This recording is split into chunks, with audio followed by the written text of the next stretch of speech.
Hi అండి, నేను మీ సుజీతాని. అందరూ ఎలా ఉన్నారు? మీ అందరికీ ముందుగా సంక్రాంతి భోగి శుభాకాంక్షలు.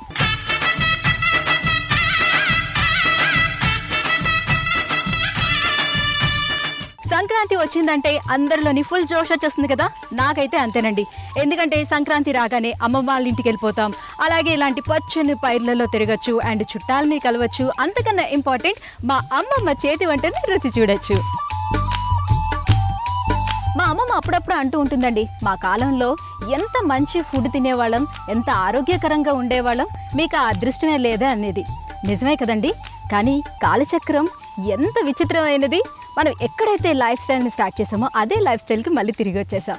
నవేడేస్ అందరూ ఓట్స్ అని, కినోవాస్ అని అన్నీ స్టార్ట్ చేయడం మొదలుపెట్టారు. కానీ అంతకన్నా పోషక విలువలున్న చిరుధాన్యాలను అప్పట్లోనే అమ్మమ్మ తాతయ్య వాళ్ళు తినేవారట. ఈ మధ్యకాలంలో మన వాళ్ళలో కూడా ఈ మిల్లెట్స్ పట్ల కొంచెం అవేర్నెస్ వచ్చిందనే చెప్పాలి. అందుకే ఎక్కడ చూసినా మిల్లెట్స్ రెస్టారెంట్స్, మిల్లెట్స్ ఫుడ్స్ అని కనిపిస్తూ ఉన్నాయి. మీ ముందుకు వచ్చేసాను మిల్లెట్స్ మ్యాజిక్.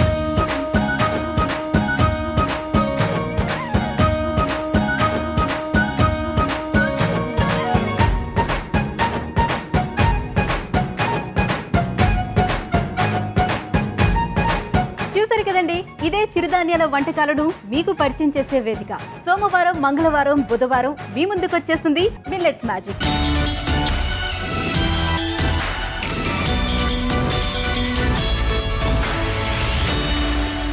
ఈ రకరకాల చిరుధాన్యాలతో యమ్మీ యమ్మీ రెసిపీస్ ని తయారు చేసి చూపించేందుకు మన ముందుకు వచ్చేస్తున్నారు అహోబిలం ఫుడ్స్ ఎండి హేమమాలిని గారు. Let's welcome to her. Hi ma'am. Hi. How are you? Fine, thank you. Okay, ముందుగా మీకు భోగి శుభాకాంక్షలు. Thank you, same to you. So అలాగే మన అభిరుచి ప్రేక్షకులకు కూడా భోగి శుభాకాంక్షలు చెప్పేస్తే తర్వాత మన షో స్టార్ట్ చేద్దాం. ఈటీవీ అభిరుచి ప్రేక్షకులందరికీ భోగి శుభాకాంక్షలు. అలాగే నా తరపు నుంచి కూడా ఈటీవీ అభిరుచి ప్రేక్షకులకి, మిల్లెట్స్ మ్యాజిక్ వ్యూవర్స్ కి భోగి శుభాకాంక్షలు.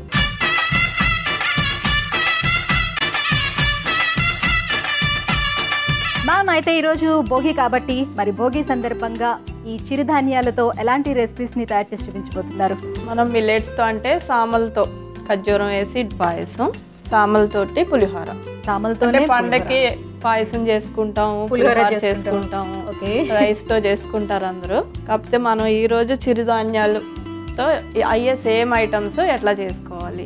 సో కామన్గా మనం ఎలాగో రైస్తో తయారు చేసుకుంటాం కాబట్టి ఈసారి రైస్ని అవాయిడ్ చేసి మిల్లెట్స్ తోటి ఎలా తయారు చేసుకోవాలి. సో సామలతో ఈరోజు తయారు చేసి చూపించబోతున్నారు. సామలతో పాయసం, సామలతో పులిహోర.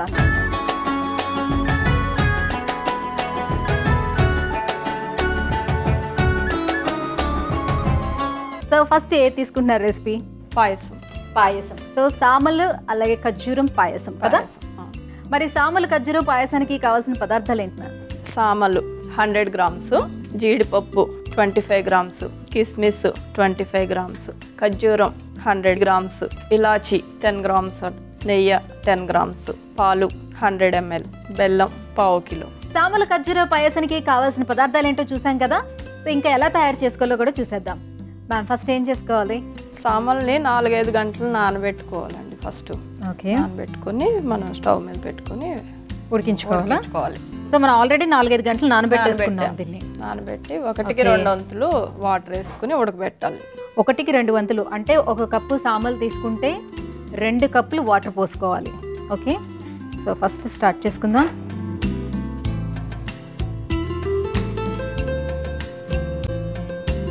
ఇది రైస్ మాదిరిగానేనా లేకపోతే ఎక్కువసేపు టైం తీసుకుంటుందా? ఎక్కువ తీసుకోదండి. ముందు నానబెట్టుకుని ఉంటాం కదా, దాంతో ఇంకా మొత్తం అంతా ఉడికిపోతుంది. ఒక 5 to 10 minutes లో ఉడికిపోతుంది.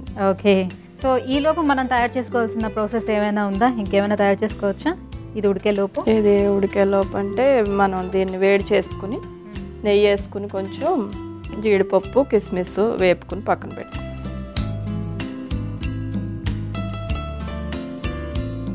నెయ్యి తీసుకోవాలి, 2 స్పూన్లు.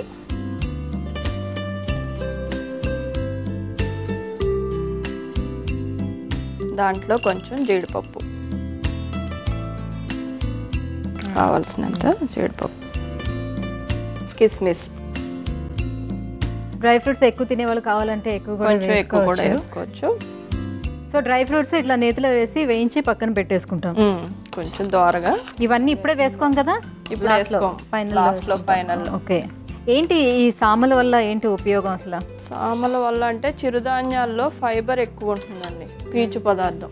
దీంట్లో పీచు పదార్థం 9.8% ఉంటుంది, అంటే చాలా ఎక్కువ పీచు పదార్థం ఉంటుంది అనమాట. ఓకే. ఈ చిరుధాన్యాల్లోనే నార్మల్గా ప్రోటీన్ ఎక్కువ ఉంటుంది, ఫైబర్ ఎక్కువ ఉంటుంది. ఫైబర్ ఉండడం వల్ల దానివల్లే మనం కొంచెం నానబెట్టాలన్నమాట ఈ గ్రెయిన్ని లోపల వరకు ఉడకడం కోసం. చాలా మంది ఏమనుకుంటారంటే ఇది ఉడకటం చాలా టైం పడుతుంది దీనివల్ల వండడం అని అలా పక్కన పెట్టేస్తూ ఉంటారనమాట. అలా కాకుండా ఎక్కువ టైం ఏం పట్టదు, కాకపోతే ముందు 3-4 అవర్స్ ముందు మనం నానబెట్టుకోవాలి దీన్ని. మనకి డాక్టర్స్ ఎక్కువగా సజెస్ట్ చేసేది ఫ్రూట్స్ ఎక్కువగా సజెస్ట్ చేస్తూ ఉంటారు, పీచు పదార్థం, పీచు ఉండే ఫ్రూట్స్ ఎక్కువ తినమంటారు. సో దానికి బదులుగా ఇది కూడా తీసుకోవటం మనకి చాలా బెటరే. ఓకే, ఇప్పుడు వీటిని బౌల్లోకి తీసుకుందాం. అలానే నేతితో పాటు మనం పాయసంలో వేసేసుకోవచ్చు.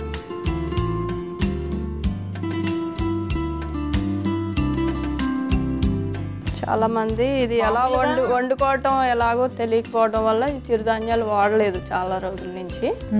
ఇప్పుడు ఈ మధ్య కొంచెం అవేర్నెస్ వచ్చి ఎలా వండుకోవాలో నేర్చుకుని వండుకుంటున్నారు అందరూ. సో మీకు కూడా ఈ చిరుధాన్యాల వంటకాలు రెస్టారెంట్ కూడా ఉంది కదా మీకు, అసలు స్టార్ట్ చేయాలని ఆ థాట్ ఎలా వచ్చింది మీకు? అంటే అందరూ పిజ్జా బర్గర్లో మునిగిపోయి తేలిపోయి ఉన్నారు. సో అలాంటి టైంలోని చాలా మంది డయాబెటిక్స్ తో ఇప్పుడు బాధపడతా ఉన్న వాళ్ళు ఎక్కువైపోయారండి. డయాబెటీస్ కంట్రోల్ చేయాలంటే ఫుడ్ అంటే ఆహారమే ఔషధం.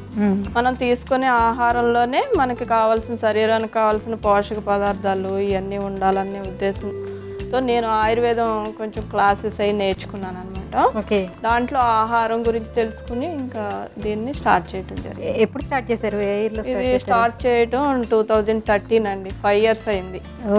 మేము స్టార్ట్ చేసినప్పుడు అయితే ఎవరికి అసలు వీటి గురించి, చిరుధాన్యాలు అంటే సజ్జలు, రాగులు, జొన్నలు, ఈ మూడే చాలా మందికి తెలుసు. కానీ ఇప్పుడు అందరికీ జనాల్లోకి వచ్చింది ఏంటంటే ఈ సామలు అన్నీ ఉన్నాయని కూడా తెలియదు.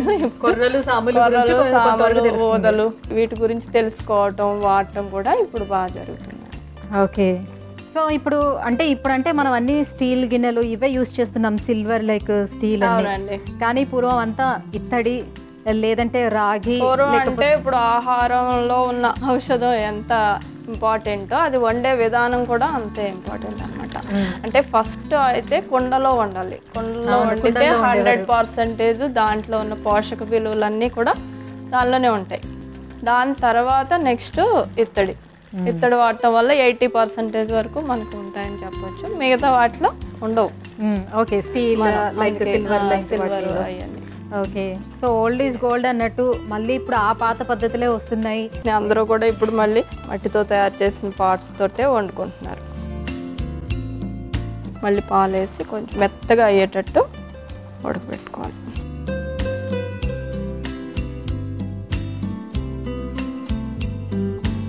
పాలు కూడా మనం దీంట్లో ఆవు పాలు వాడుతున్నామండి. మనం ఇప్పుడు ప్యాకెట్ పాలు ఇవన్నీ కాకుండా ఆవు పాలు. ఓకే. దీన్ని ఇంకొక 5 minutes కొంచెం దగ్గరికి వచ్చే వరకు. వాటర్ ఏమి వేయాల్సిన అవసరం లేదా? అవసరం ఏం లేదండి. హేమ గారు ఉడికిపోయినట్టేనా? చూడండి, ఉడికిపోయిందండి. ఫైనల్ గా మనం చేసుకోవాల్సింది ఏముంది ఇంకా? దీంట్లో ఇప్పుడు బెల్లం వేసుకోవాలి. ఎందుకు లాస్ట్ లోనే బెల్లం వేస్తారు? ఇప్పుడు పాలు పోసిన తర్వాత బెల్లం లాస్ట్ లో వేసుకుని కలుపుకుంటే సరిపోతుంది. లేదంటే బెల్లంలో ఏమన్నా కొద్దిగా సాల్టీగా అనిపిస్తే ఇదంతా ఇరిగిపోయినట్టు అయిపోతుంది. అందుకని కొంచెం లాస్ట్ లో వేసుకోవాలి బెల్లం. సో స్టార్టింగ్ లో అందరూ బెల్లంతోనే పాయసం తయారు చేసుకునేవారు. తర్వాత రాను షుగర్ తో వచ్చేసింది. తర్వాత మళ్ళీ బెల్లంతో ఇప్పుడు మనం దీంట్లో బెల్లం కలుపుకుందాం. ఆటోమేటిక్ అందులో ఆ వేడికి కరిగిపోతుంది. ఇది మనం తాటి బెల్లం వాడుతున్నాం, చూసారు కదా. దీంట్లో ఏంటి అసలు ఈ బెల్లం స్పెషాలిటీ ఏంటి? చెరుకుతో చేసిన బెల్లం కాకుండా ఇది తాటి పాలుతో చేస్తారనమాట. మామూలుగా దొరుకుతుంది కదా మార్కెట్లో? దొరుకుతుందండి. అంటే మొత్తం బెల్లం దొరికినంత దొరకపోవచ్చు కానీ మార్కెట్లో బాగానే దొరుకుతుంది ఇప్పుడు. ఓకే. సో బెల్లం కలిపేసుకున్న తర్వాత మనం ఇంకా స్టవ్ ఆఫ్ చేసేసుకోవచ్చా, లేకపోతే ఆన్లో ఉంచుకొని మిగతా ఆఫ్ చేసేసుకోవచ్చు అండి? ఇంకా దాన్ని ఇప్పుడు మనం ఏం చేసుకోవాలి? దీంట్లో ఇంతకు ముందే పెట్టుకున్నాం కదా, ఇవన్నీ పైన వేసుకోవాలి. మంచి నేతి వాసన వచ్చేస్తుంది. డ్రై ఫ్రూట్స్ అన్ని ఇందులో కలిపేసుకుంటున్నాం ఇప్పుడు.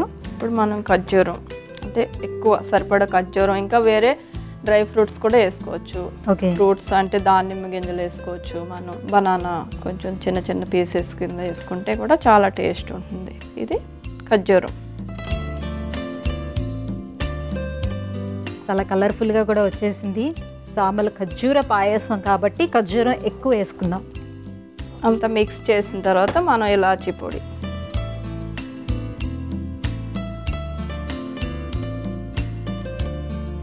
వావ్, ఇప్పుడు అసలైన స్మెల్ స్టార్ట్ అయింది. సో వేడివేడిగా మన సామల ఖర్జూర పాయసం రెడీ అయిపోయిందండి. సో అన్ని ఇంగ్రీడియంట్స్ని కూడా మిక్స్ చేసేసుకున్నాం. సో మంచి స్మెల్ కూడా వస్తుంది. ఫైనల్ టచ్ అన్నట్టు ఇలాచీ పౌడర్ అలా అలా అలా వేసేసరికల్లా మంచి గుమ్మగుమ్మలతో రెడీ అయిపోయింది మన డిష్. సో మనం సర్వింగ్ ప్లేట్లోకి తీసుకుందామా? ఓకే. సో దీన్ని చూసిన తర్వాత ఇప్పుడు అనిపిస్తుంది మామూలుగా మనం తయారు చేసుకునే పాయసం కన్నా ఇట్లా తయారు చేసుకుంటే సో పాయసం టేస్ట్ అదిరిపోతుంది. అండ్ ఈ సంక్రాంతికి అందరూ మిల్లెట్స్ పాయసం, సామల పాయసం, హెల్త్, రుచికి రుచి.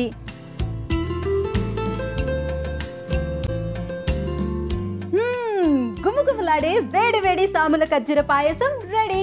మరి దీనికి కావాల్సిన పదార్థాలు, తయారు చేసుకునే విధానం ఇంకొకసారి చూసేద్దాం. సామల ఖర్జూర పాయసానికి కావలసిన పదార్థాలు: సామలు 100 గ్రాములు, పాలు 100 మిల్లీలీటర్లు, జీడిపప్పు 25 గ్రాములు, కిస్మిస్ 25 గ్రాములు, నెయ్యి 10 గ్రాములు, ఖర్జూరం 100 గ్రాములు, ఇలాచీ పౌడర్ 10 గ్రాములు, తాటి బెల్లం 250 గ్రాములు. సామల ఖర్జూర పాయసం తయారు చేసే విధానం: మొదట సామలను 4 నుంచి 5 గంటల పాటు నానబెట్టాలి. 1కి 2 వంతులు నీళ్లు పోసుకోవాలి. నానిన సామలను 5 నిమిషాల పాటు ఉడకబెట్టాలి.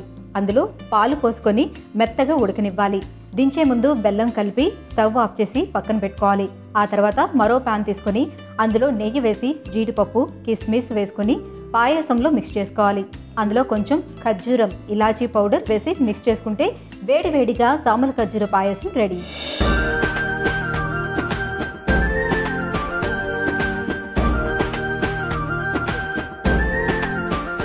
సో దీనికి కావాల్సిన పదార్థాలు, తయారు చేసుకునే విధానం చూస్తాం కదా. ఇప్పుడు టేస్ట్ చేసి ఎలా ఉందో చెప్తాం. ఇప్పుడు వరకు అయితే నేను అసలు సామలతో తయారు చేసిన పాయసం అనేది నేను అస్సలు టేస్ట్ చేయలేదు, ఎప్పుడు చూడలేదు. ఇప్పుడు చూడండి ఫస్ట్ టైం. సో నాతో పాటు మీరు కూడా మీరు తయారు చేసింది ఎలా ఉందో కూడా మీరు చూడాలి కదా.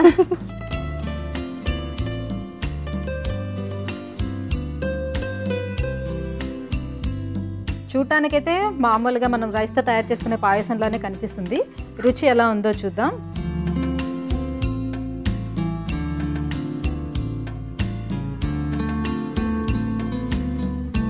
చాలా బాగుంది. స్వీట్ కూడా ఎక్కువ ఉండదు, మనం తాటి బెల్లం వాడాం కాబట్టి. నాకు అనిపిస్తుంది అంటే ఖర్జూరం వేయడం వల్ల కూడా దీన్ని టేస్ట్ చాలా ఎన్హాన్స్ అయింది, చాలా బాగుంది. సో నార్మల్గా రైస్తో తయారు చేసుకునే పాయసం కన్నా ఇది ఇంకా చాలా బాగుందని చెప్పాలి. ఇంకా బాగుంది. చిన్నప్పటి నుంచే పిల్లలకి ఇలాంటి ఫుడ్ని అలవాటు చేస్తే బెటర్. సో మనం అంటే ఎట్లనో రైస్ తోటి అట్లా వచ్చేసాం, కానీ నెక్స్ట్ జనరేషన్ అంతా ఇది ఫాలో అవడం అనేది చాలా బెటర్. ఫ్యూచర్ ఫుడ్ ఇదేనండి, చిరుధాన్యాలే future food. Thank you so much Hema గారు, చాలా చాలా చాలా టేస్టీగా ఉంది. మీరు కూడా ట్రై చేయండి. సో మన నెక్స్ట్ రెసిపీ సామలతోటి పులిహోర.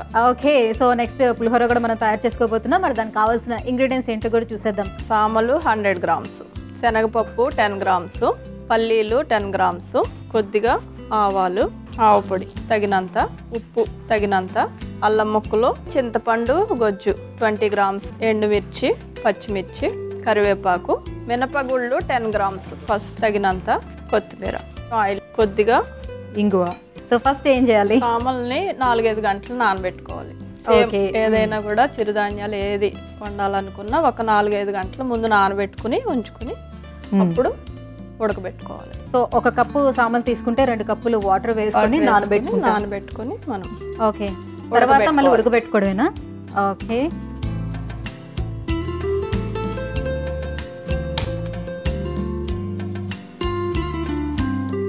సో ఇప్పుడు ఇది తినేటప్పుడు సేమ్ నార్మల్ పులిహోర తినేటట్టే ఉంటుందా? సేమ్ అలానే ఉంటుంది, ప్రాసెస్ కూడా సేమే, కాకపోతే వీటిని నానబెట్టుకోవాలి.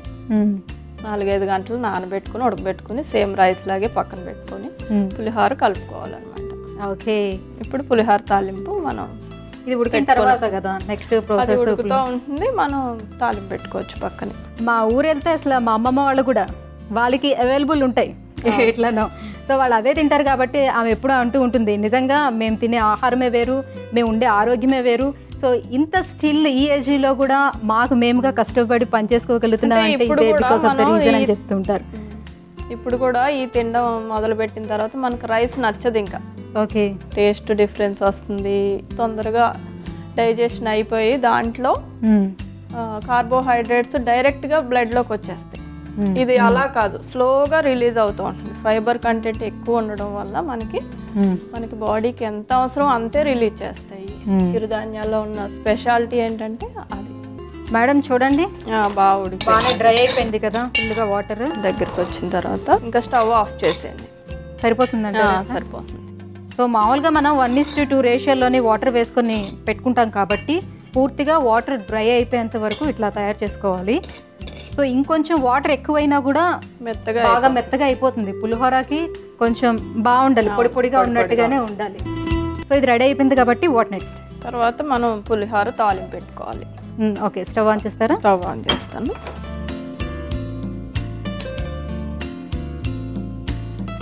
మనం దీంట్లో కొంచెం ఆయిల్ వేసుకోవాలి.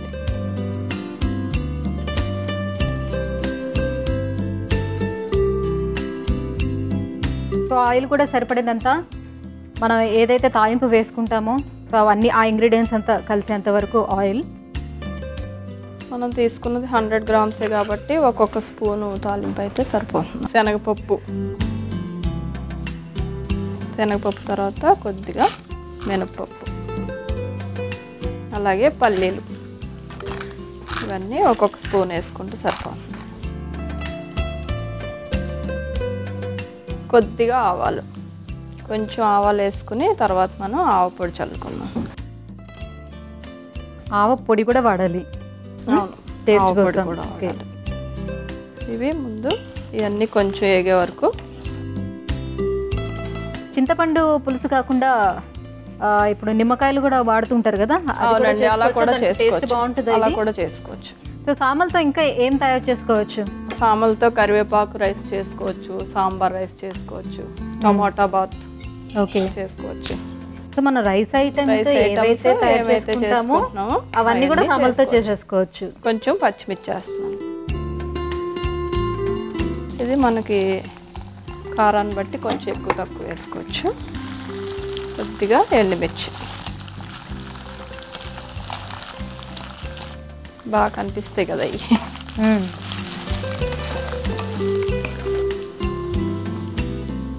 ఇది కొద్దిగా వేగిన తర్వాత కరివేపాకు,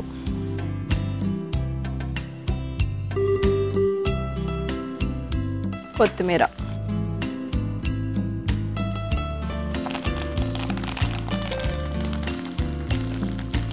కొంచెం అల్లం ముక్కలు. అల్లం చిన్న చిన్న పీసెస్ తీసుకొని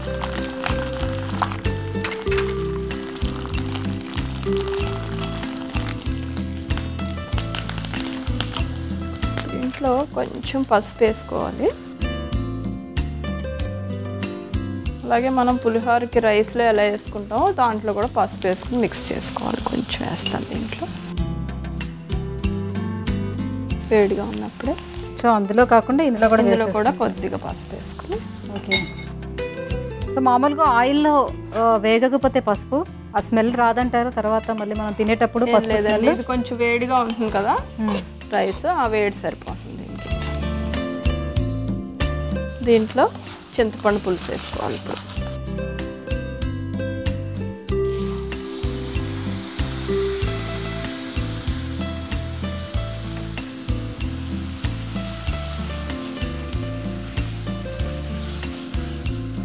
ఉప్పు ఆవపొడి లాస్ట్లో. ఓకే. ఉప్పు ఆవపొడి లాస్ట్లో దించే ముందు, ఇది కలిపే ముందు కొద్దిగా. మామూలుగా మనం పులిహోర చేసుకునేటప్పుడు ఆవపొడి వేస్తారా? వేస్తారండి. వేస్తారా? ఓకే, నేను అలా టేస్ట్ చేయలేదు అయితే, అందుకే అడుగుతున్నాను. టేస్ట్ బాగుంటుంది. టేస్ట్ బాగుంటుంది. ఎంతవరకు ఇది ఇలా మరిగించడం? కొంచెం ఇది వాటర్ పోయే వరకు. దీంట్లో కొద్దిగా సాల్ట్ వేసుకుందాం మనం.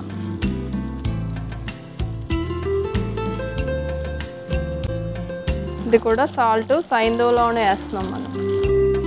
స్పెషల్గా సైంధవ లవణం వాడటం వల్ల బ్లడ్ ప్రెషర్ తక్కువ అవుతుంది అనమాట, అంటే నార్మల్గా ఉంటుంది ఎప్పుడు కూడా. ఓకే, ఇది స్టవ్ ఆఫ్ చేసేసి ఆ వేడి సరిపోతుంది. కొద్దిగా దీంట్లో ఆవు పొడి ఎక్కువ వేసుకోవద్దు, కొంచెం చేదుగా అనిపిస్తుంది, లేదంటే కొంచెం టేస్ట్ కోసం కొంచెం ఆ ఫ్లేవర్ రావడం కోసం ఆవు పొడి వేసుకుందాం. అది కూడా 1/2 టీ స్పూన్ మాత్రమే వేసుకున్నాం ఆవు పొడి. తర్వాత ఇంగువ, ఇది కూడా మొత్తం ప్రాసెస్ అయిపోయి స్టవ్ ఆఫ్ చేసిన తర్వాత వేసుకోవాలంట. 2 చిటికలు అయితే సరిపోతుంది.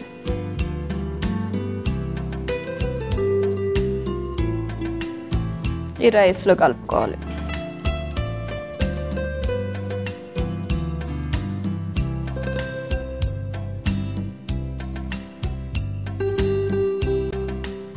చూసారా, ఇది నార్మల్ పులిహోర ఎలా ఉంటుందో అదే కలరు అలానే ఉంటుంది. ఏదైనా నూకతో పులిహోర చేసుకున్నావా అన్నట్టు. అదే గోధుమ ఎట్లా ఉంటుందో అలా కనిపిస్తుంది చూడటానికి. సో వేరియేషన్ ఏం పెద్దగా తెలియటం లేదు. ఓకే, దీన్ని ఒక ప్లేట్లోకి తీసేసుకుందాం. ఫస్ట్ ఆఫ్ ఆల్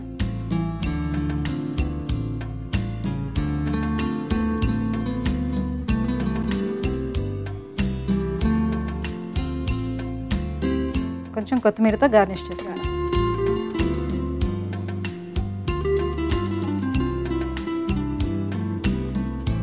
చూసారు కదండి, సామల పులిహోర రెడీగా ఉంది. మరి దీన్ని రుచి సంబంధించి కావాల్సిన పదార్థాలు, తయారు చేసుకునే విధానం ఇంకొకసారి చూసేద్దాం. సామల పులిహోరకి కావలసిన పదార్థాలు: సామలు 100 గ్రాములు, ఆవాలు 10 గ్రాములు, పచ్చి శనగపప్పు 10 గ్రాములు, మినపప్పు 10 గ్రాములు, పల్లీలు 10 గ్రాములు, ఎండుమిర్చి, పచ్చిమిర్చి, కరివేపాకు, కొత్తిమీర, అల్లం, ఆవాల పిండి, ఇంగువ చిటికెడు, ఉప్పు రుచికి తగినంత, చింతపండు 20 గ్రాములు, పసుపు చిటికెడు, ఆయిల్ తగినంత. సామల పులిహోర తయారు చేసే విధానం: మొదటిగా సామలను 4 నుంచి 5 గంటల పాటు నీటిలో నానబెట్టుకోవాలి. ఈ నానబెట్టిన సామలను 1కి 2 వంతులు నీటిని పోసుకొని ఉడకబెట్టుకోవాలి. తరువాత ఈ ఉడికించిన సామలను పక్కన పెట్టుకోవాలి. తర్వాత మరో ప్యాన్ తీసుకొని అందులో 2 టేబుల్ స్పూన్ ఆయిల్ వేసుకొని అందులో పచ్చిశనగపప్పు, మినప్పప్పు, పల్లీలు, ఆవాలు, పచ్చిమిర్చి, ఎండుమిర్చి, కరివేపాకు, కొత్తిమీర, అల్లం ముక్కలు, పసుపు, చింతపండు పులుపు వేసుకోవాలి. ఆ తర్వాత ఉప్పు, ఆవాల పిండి, ఇంగువ వేసుకోవాలి.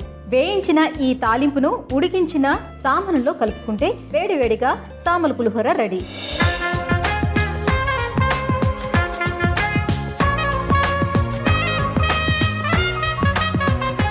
సో దీనికి కావాల్సిన పదార్థాలు, తయారు చేసుకునే విధానం చూసారు కదా. ఇప్పుడు టేస్ట్ చేస్తాను. సో మ్యామ్, మీరు కూడా చూడండి. నేనంటే రెగ్యులర్గా తింటాను కాబట్టి బాగుంది అనుకుంటాను. మీరు చెప్పాలి ఎలా ఉందో.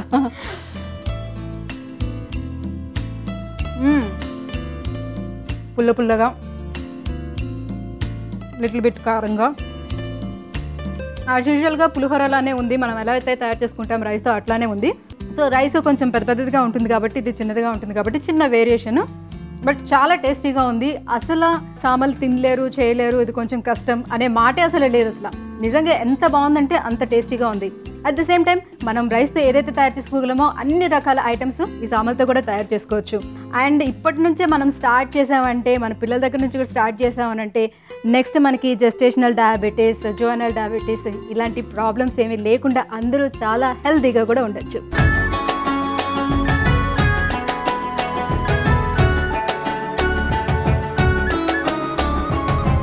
Thank you so much Hema గారు. సో భోగి రోజున మంచి మంచి రెసిపీస్ తయారు చేసి చూపించారు మా వ్యూవర్స్ అందరికీ. సో వ్యూవర్స్, మీరు కూడా మీ ఇంట్లో ఈ భోగి సందర్భంగా ఈ రెసిపీస్ని మీరు ఇంట్లో తయారు చేయండి.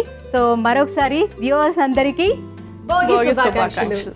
సో రేపు సంక్రాంతికి Ahobilam foods, millets and magic లో మళ్ళీ కలుసుకుందాం. Until then take care, bye by.